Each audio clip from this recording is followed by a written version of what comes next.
मिले और मात मिले, सब भ्रात मिले जुगती सुखदाई।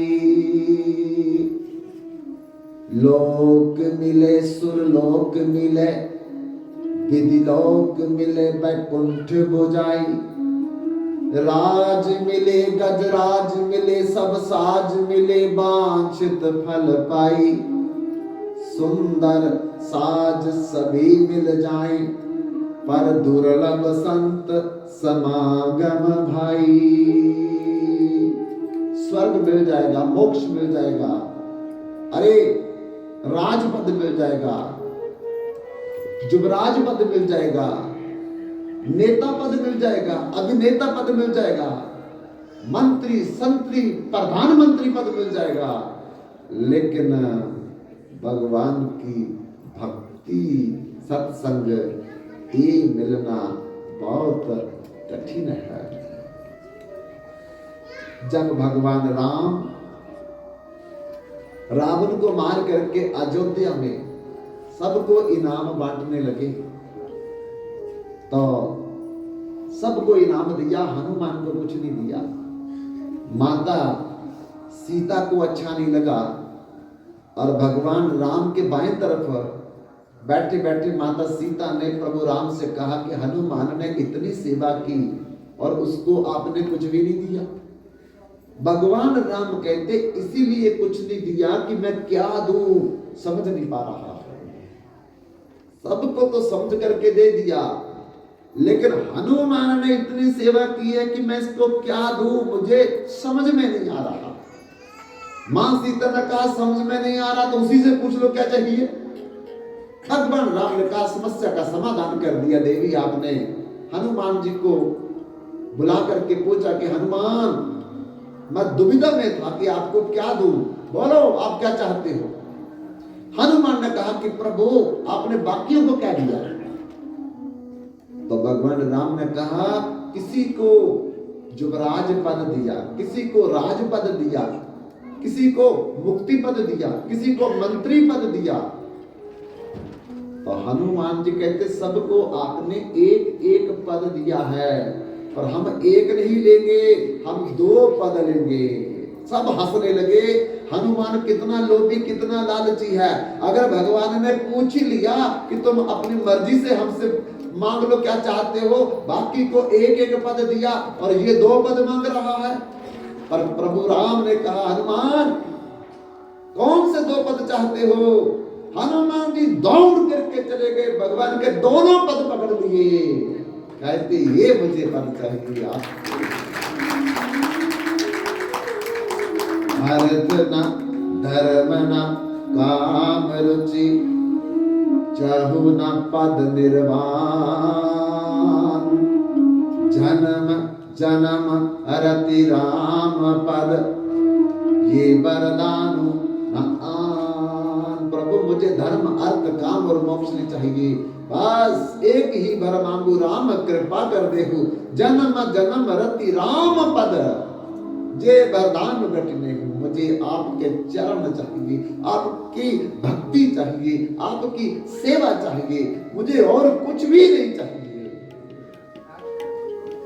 इसलिए बिना सत्संग विवेक ना हो, जब तक सत्संग में हम लोग नहीं आएंगे तब तक हमारे अंदर ये मांगना क्या है भगवान से, दुख मांगे या सुख।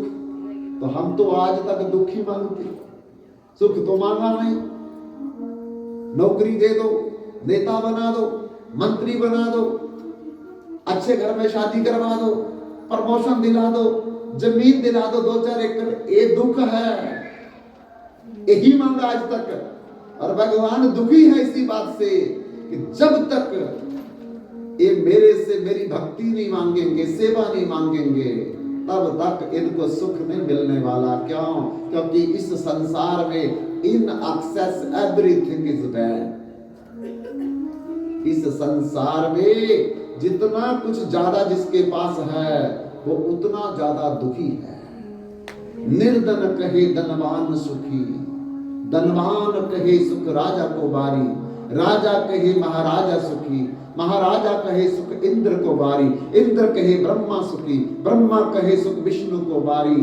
पर संत लोग विचार करे, सिया राम भजन बिना जीव दुखारी। जब तक भगवान का भजन नहीं करेंगे, जब तक भगवान के चरणों की सेवा नहीं करेंगे, अरे सारी पृथ्वी ले लो, सारी पृथ्वी की रजिस्ट्री आपके नाम कर दें, तब भी आपका दुख नहीं जाएगा, सुखी नहीं हो सकते। इसलिए अगर हम सुखी होना चाहते हैं तो केवल भगवान से प्रार्थना करनी पड़ेगी। क्या? अब प्रभु कृपा करो यही बांती, सब तज भजन करो दिन राती। मैं ये मंत्री पद, नेता पद, प्रधान पद, उप प्रधान पद, इस सब को छोड़ करके केवल आपके चरणों की भक्ति इस जन्म में मांगता हूँ, आपके चरणों की सेवा इस जन्म में मांगता हूँ। बस यही छोड़ करके मुझे कुछ भी नहीं चाहिए, तब जिंदगी में सुख मिलेगा। नहीं तो उप प्रधान बन गए तो मन में आएगा प्रधान क्यों नहीं बने, प्रधान बन गए तो मन में आएगा एमएलए क्यों नहीं बने, एमएलए बन जाएंगे तो मन में आएगा एमपी क्यों नहीं बने, एमपी बन जाएंगे तो मन में आएगा पीएम क्यों नहीं बने। भैया ये तो ऊपर ऊपर ऊपर ऊपर ऊपर कितना भी चले जाओ, लेकिन संतोष परम सुखम। जब तक भगवान की भक्ति नहीं मिलेगी तब तक संतुष्टि नहीं होगी, संतोष नहीं मिलेगा। इसलिए संतोष चाहते हो, सुखी होना चाहते हो, शांति चाहते हो, आनंद चाहते हो तो कुछ भगवान से मत मांगो, भगवान का प्रेम मांगो, भक्ति मांगो, सेवा मांगो और कहो यही विधिनाथ होई हित मोरा, करहु सुबह की दास मैं तोरा। मैं दासो हम, दासो हम, दासो हम। बस आप मेरे स्वामी है, मेरा कर्तव्य है आपकी सेवा करना, भक्ति करना, और इसको छोड़ करके मुझे कुछ भी नहीं चाहिए। जो आपकी इच्छा होगी अपने आप देते रहना। अगर पत्नी दिल लगा करके अपने पति की दिन रात सेवा करे तो पत्नी को पति जितनी भी तनख्वाह होगी हाथ में रखेगा या नहीं रखेगा, रखेगा या नहीं रखेगा। अगर कोई बच्चा अपने माँ बाप की दिन रात सेवा करता है तो उसकी कपड़े की चिंता कौन करेगा? माँ बाप करेंगे। उसके नौकरी की चिंता कौन करेगा? माँ बाप करेंगे। उसके विवाह की चिंता कौन करेगा? माँ बाप करेंगे। उसके कारोबार की चिंता करेगा? माँ बाप करेंगे। तो अगर कोई बच्चा कहे माँ बाप से और माँ बाप कहे कि थोड़ा पानी की बाल्टी भर करके ले आओ तो बोले नहीं पहले 200 रुपया दो तब मैं बाल्टी भर करके लाऊंगा। बाजार से थोड़ा सामान ले आओ बेटा, ना पहले 100 रुपया मेरे को दो तब मैं लाऊंगा। ये व्यापार कर रहे हैं माँ बाप से, ये पति से व्यापार हो रहा है। अरे जब हम माँ बाप से व्यापार नहीं कर सकते, पति से पत्नी से व्यापार नहीं कर सकते, अपने परिवार से व्यापार नहीं कर सकते, तो पितामह से जब तो माता दाता पितामह वेद्य पवित्र ओंकार भिक्षाम जजुरेवच, वो पिताओं का, माताओं का, पिताओं का, माता का परम पिता माता है। क्या उससे हम व्यापार करेंगे कि हमारी नौकरी लगा दो, हमारी प्रमोशन करवा दो, हमको नेता बनवा दो, हमको प्रधान बना दो, ये बोल करके भगवान की भक्ति करेंगे? ये बोल करके भगवान की सेवा करेंगे? क्या हमारी भक्ति है? क्या हमारी सेवा है भगवान के प्रति? मारो जहाँ राखो जो इच्छा तोहार, नित्य दास में श्री कृष्ण तोहार। मारो रखो, बीमार करो, दुख करो, सुख करो, ये आपकी मर्जी है, लेकिन हमारा कर्तव्य है हम आपकी भक्ति करेंगे, सेवा करेंगे, मांगेंगे कुछ नहीं। मांगना तो व्यापार है। मांग करके हम भगवान को छोटा बना लेते हैं कि भगवान को कुछ नहीं पता, हमको क्या देना है। भगवान सर्वंतर्यामी है, सर्वशक्तिमान है, सर्वव्यापक है, जो कुछ चाहिए भगवान को पहले पता है। लेकिन जब मांग लेंगे तो हमको कलंक लग जाएगा कि हमने भगवान की भक्ति करके उसके बदले में मांग लिया। ये तो व्यापार कर लिया भगवान से, ये तो बिजनेस कर लिया भगवान से। लेकिन भगवान से बिजनेस करके हम बहुत छोटे हो जाएंगे, बहुत कम मिलेगा। बंधु एक राजा विदेश में चला गया और जब वो वापस आने लगा तो मन में सोचा कि मेरी बहुत रानियां हैं, क्या लेके जाऊं? अगर मैं ले गया मर्जी से तो रानियों को पसंद ना आया तो फिर खुशी नहीं होगी। इसलिए अपने नौकर को भेजा अपने देश, सब रानियों से लिस्ट बना करके लाओ, आपको क्या चाहिए।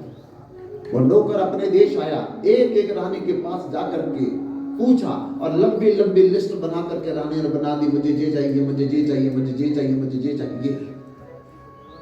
नौकर ले गया लिस्टें बना करके, राजा ने सबकी लिस्टें पढ़ी, जो जो रानियों ने मांगा था नौकरों को भेज करके मंगवा करके रथों पे लदवा लिया। जब छोटी रानी का पत्र पढ़ने लगे तो राजा रो रहे थे, आंसू नीचे पृथ्वी पर गिर रहे हैं। सबने सोचा छोटी रानी ने क्या लिखा जिससे राजा रो रहा है। तो महामंत्री हिम्मत करके राजा के पास आया, राजन बताओ छोटी रानी ने क्या लिखा है जिससे आप रो रहे हो। बोले सब रानी ने लिखा मेरे लिए साड़ी ले आना। किसी ने लिखा पीले रंग की, किसने लिखा लाल रंग की, किसने लिखा हरे रंग की, किसने लिखा हिल वाली चप्पल ले आना, किसी ने बोला बिना हिल वाली चप्पल ले आना, किसी ने बोला मंगलसूत्र ले आना, किसी ने बोला चेन ले आना, कलाई ले आना, जो कुछ चाहिए था सब ने लिखा ले आना। लेकिन छोटी रानी ने लिखा है, ये स्वामी मैं आपकी दासी हूँ, रोज सुबह उठ करके मैं आपके चरण स्पर्श करती थी और मैं 4 परिक्रमा करती थी, फिर मैं आपकी आरती उतारती थी, फिर आपको भोजन खिला करके आपकी थाली का ही भोजन बचा हुआ मैं खाती थी। जिस दिन से आप गए हैं ये सारा निजम मेरा बंद हो गया। हे मेरे स्वामी जल्दी वापस आओ, मैं आपकी सेवा में द्वारा नियुक्त होना चाहती हूँ। इसने कुछ नहीं माना, इति लिख दिया, राजा से कुछ नहीं मांगा। बाकी रानियों ने मांगा और जिन्होंने मांगा राजा ने वही दिया जो मांगा, और जिसने नहीं मांगा राजा खुद बाजार गया, जो मन में आया पूरा पूरा बाजार खरीद करके हजारों रथों पे सामान लाद दिया।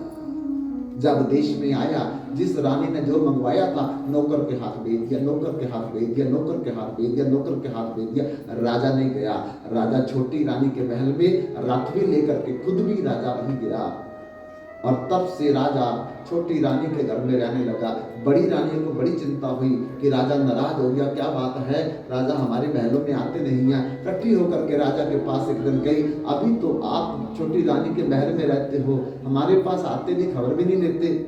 राजा ने कहा तुमने जो मांगा था तुमको मिल गया, छोटी रानी ने जो मांगा था उसको मिल गया।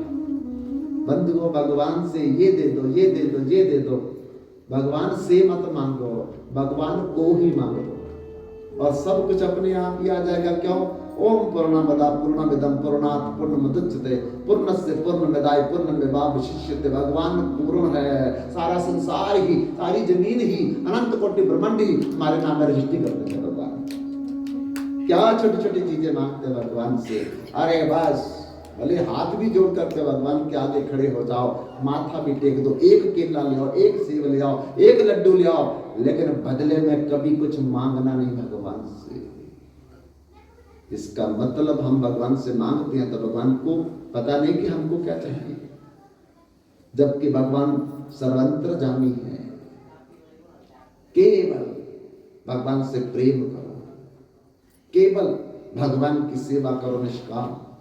इसलिए बंधुओं जब तक हम सत्संग में नहीं बैठेंगे ये बातें मनियारी की दुकान पे नहीं मिलेगी, ये किराने की दुकान पे नहीं मिलेगी, ये मिठाई की दुकान पे नहीं मिलेगी। ये सत्संग में ही बैठ करके ये बातों को पता चलेगा। इसलिए एक बार देव ऋषि नारद वैकुंठ लोक में चले गए भगवान नारायण के पास, और नारायण भगवान ने बड़ी इज्जत मान सम्मान आसन दिया। कहा बोलो देव ऋषि नारद कैसे पदार्पण किया हमारे वैकुंठ में।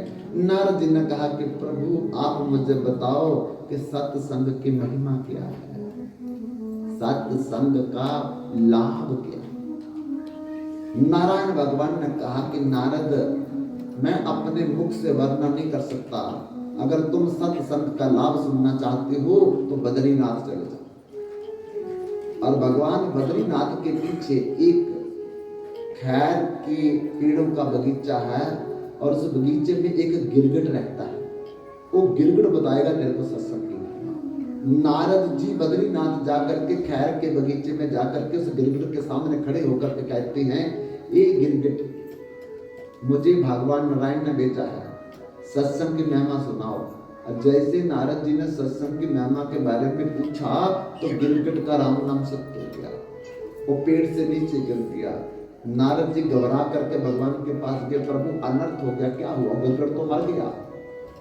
कोई बात नहीं है, अब तुम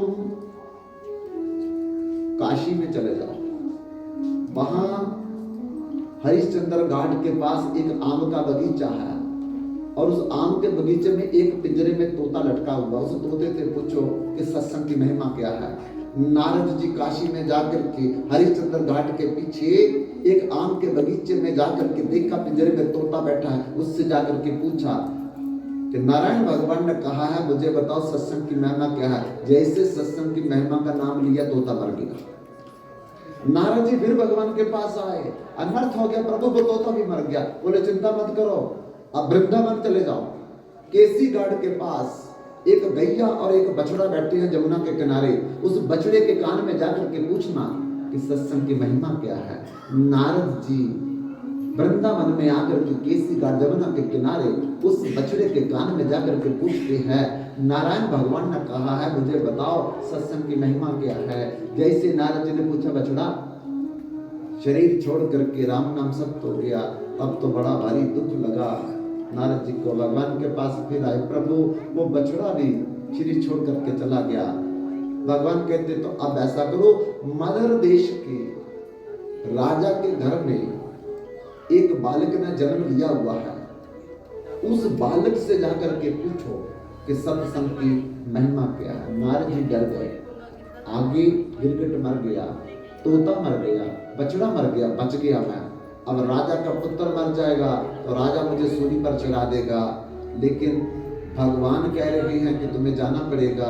भगवत आज्ञा आविचारणीय, गुरु आज्ञा आविचारणीय, मातृ आज्ञा आविचारणीय, पितृ आज्ञा आविचारणीय, इन पर विचार नहीं करना, तो मुझे जाना पड़ेगा। तब वो मदर देश में जाकर के महल के दरवाजे के आगे द्वारपाल से कहती है, मैं राजा से मिलना चाहता हूं।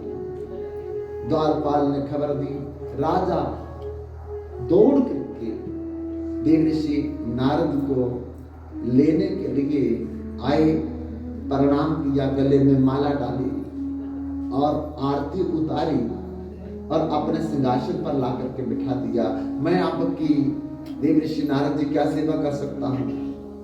तो नारद जी ने कहा कि भगवान के आदेशानुसार आपके घर में नव शिशु ने जन्म लिया है, मैं उससे कुछ पूछना चाहता हूं, अकेले में मिलना है मैंने। राजा बड़ा प्रसन्न हुआ कि इतने बड़े संत भगवान के पार्षद मेरे बेटे से मिलने के लिए आए हैं, इससे हमारी और अहोभाग्य क्या हो सकता है। तो बच्चे को कमरे में अकेला छोड़ दिया, रानी भी दूसरे कमरे में चली गई, अकेला बालक और नारद जी। अब नारद जी की हिम्मत नहीं कि मैं कैसे पूछूं, कहीं कुछ हो ना जाए गलत, लेकिन भगवान ने कहा पूछना पड़ेगा। जब बालक से पूछा देव ऋषि नारद ने कि हे बालक, भगवान नारायण ने मुझे आपके पास भेजा है, सत्संग की महिमा क्या है, तो वो बालक हंसने लगा जोर से। कहते नारद जी, मैं 4 जन्म पहले गिरगिट था, जब आप मेरे पास आए थे बद्रीनाथ, तो सत्संग शब्द सुनने से ही मेरा गिरगिट का जन्म खत्म हो गया, मैं तोते के जन्म में चला गया काशी में। फिर आप तोते के जन्म में आए थे, केवल सत्संग ही बोला था, तो तोते का शरीर छूट गया, तो मैं बछड़े के शरीर में वृंदावन चला गया। तो आप वृंदावन में आपने आकर के सत्संग की महिमा पूछी, तो बछड़े का शरीर छूट गया। अब मैं मदर देश के राजा के घर में राजकुमार का जन्म लिया है। ये सत्संग शब्द ही सुना था तो मैं राजा के घर में पैदा हो गया, अगर मैं सत्संग सुनूंगा तो मेरी क्या गति हो। इसलिए बंधुओं, ये 9 दिनों का सत्संग, भागवत रहस्य कथा आपके इस मदनपुर शशोली गांव में रखी गई है। प्रभु भगवत प्रेमियों के द्वारा आप लोग जिसमें आकर के अपना अमूल्य समय दे रखे हो, बाकी के दिन भी जो बचे हैं उनमें भी बैठ करके भगवान की बड़ी अच्छी अच्छी चर्चा हम लोग करेंगे, जिससे हमारे इस लोक में भी फायदा होगा और जब हम परलोक में जाएंगे तो परलोक में भी हमें इसका फायदा मिलेगा। इसका समय रहेगा 1 से लेकर के 4 बजे तक। अभी ठीक 4 बज गए हैं, घड़ी मेरे सामने पड़ी है। तो हम कोशिश करते हैं कि 5 मिनट, 2 मिनट, 3 मिनट पहले ही कथा को विश्राम दे दिया जाए। अभी हम सारे खड़े होकर के भगवान की आरती करेंगे। भाई लोग आरती के लिए आएंगे, माताएं बहनें अपनी जगह पर खड़ी रहेगी, क्योंकि इतने लोग आरती करेंगे तो कल की दोपहर हो जाएगी। तो इसलिए हमें समय पर आरती विश्राम देना है। भाई लोग आगे आ जाएं आरती के लिए, माताएं बहनें अपनी जगह पर खड़ी रहेगी। और इसके बाद में आप लोगों ने भोजन प्रसाद पा करके जाना है। बिना प्रसाद पाए अपने घर को कोई न जाए। कल राधा कृष्ण जुगल सरकार की जय।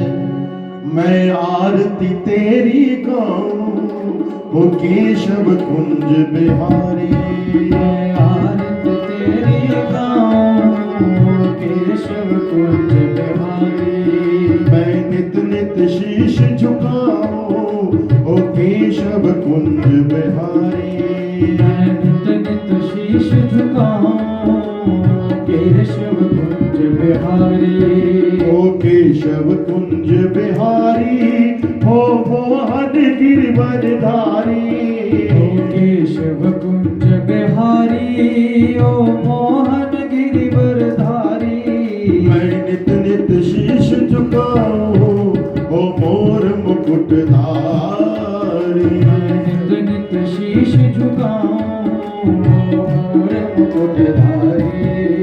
मैं आरती तेरी गाऊं हो केशव कुंज बिहारी। मैं आरती तेरी गाऊं केशव कुंज बिहारी।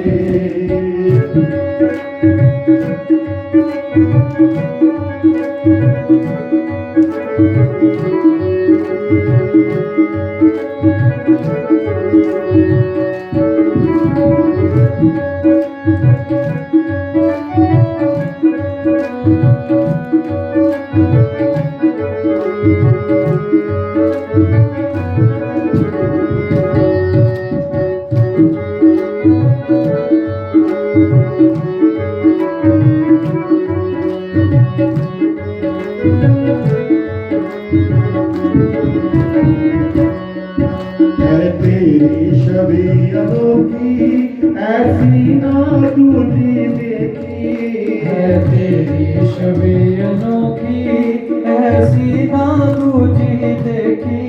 तुझ सा ना कोई सुंदर हो मोर मुकुटधारी। तुझ सा ना कोई सुंदर